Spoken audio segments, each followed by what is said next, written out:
A vice presidential visit just wrapped up here in the metro as Mike Pence finishes off his day with a tour of the upper Midwest, touting the Trump administration's stance on trade. KARE 11's Carla Holt just heard the vice president speak to steel workers in St. Paul. She joins us live with what the vice president said they've done to help the industry. Carla?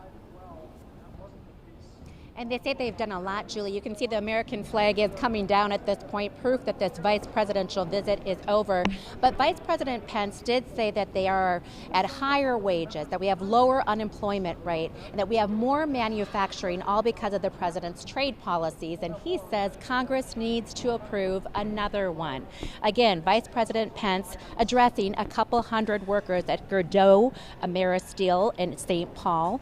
He heard that, Pence believed that steel jobs are back because of President Trump, and Gerdau employs about 400 people in Minnesota. They say they've added about 400 workers to their national workforce of 5,000 people since 2017.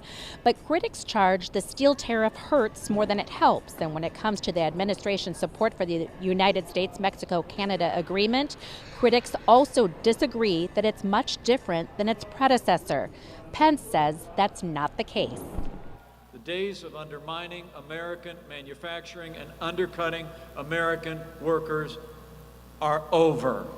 America is making a stand for free and fair trade.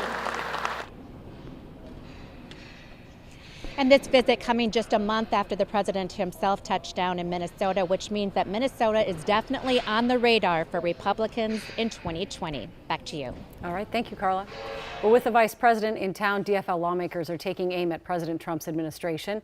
The DFL chairman says a majority of Minnesotans did not vote for President Trump, and his time in office has not changed their minds.